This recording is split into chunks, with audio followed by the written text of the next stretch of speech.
So here with us from Pittsburgh is David Begnaud. David, the president is heading to Pittsburgh today. He's already commented on the shooting on Saturday. The president had this to say about gun laws because, of course, that's a conversation that always comes up when a shooting like this happens. Let's listen to what he had to say.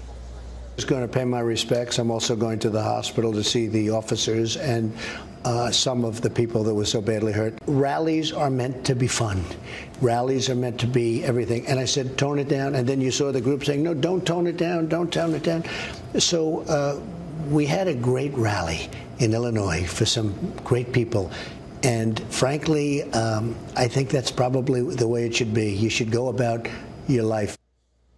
All right, so that was not the sound that we thought we were throwing to, but it's still, you know, a part of the conversation and some of the criticism that the president has received about the language that he uses at these rallies, about the fact that he continued to go to these, rally the very next day or I think that night.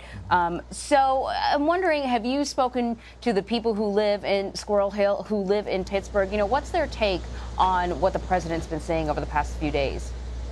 So let me say this, just a little bit of context. I think that was edited in a way that removed the fact that the president said he thought about canceling the rally. I saw that interview last night that he did with Laura Ingraham on Fox News. So it's important to note that Mr. Trump acknowledges he thought about canceling it, but eventually decided not to. I haven't heard anyone talk about President Trump other than the officials who have been asked about it and the officials who know that he's coming and have been preparing for it. That's it. No one who has been walking around here has talked about the president. Well, David, has anybody been talking about gun control issues?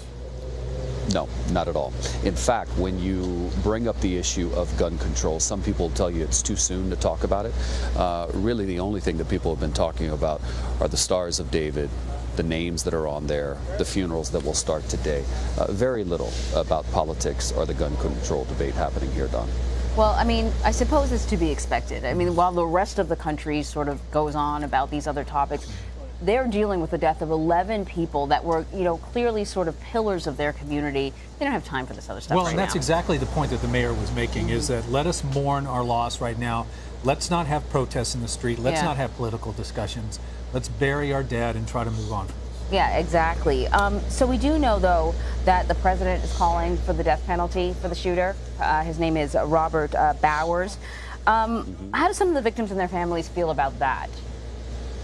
Well, it's interesting. There was an article in the New York Times that quoted two individuals who were in the front row when the suspect appeared in court yesterday, and they said he did not look like the face of evil that they thought he might. And I have to tell you, I was somewhat surprised. I had this idea, when you hear of a deranged individual who's yelling, "I want to kill Jews," at the synagogue and in the ambulance and at the hospital, you might think that he'd come in strung out or aloof or not with it. I don't know exactly what I thought, but the bottom line is when he came in the wheelchair, he was composed, he was sitting up straight, he was alert, he was curious, he kind of scanned the courtroom and looked at everybody.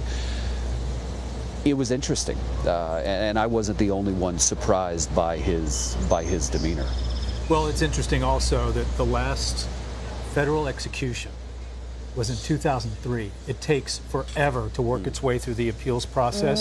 So this is going to be an issue, David, that these people, if it does go to the death penalty, and if he is convicted, which he has not been, it takes a long time. And these people are going to have this on the front page of their newspapers, maybe for decades. Right, because it's an automatic appeal, right? Yeah.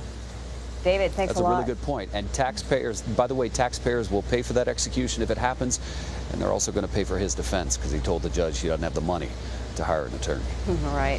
David, thank you.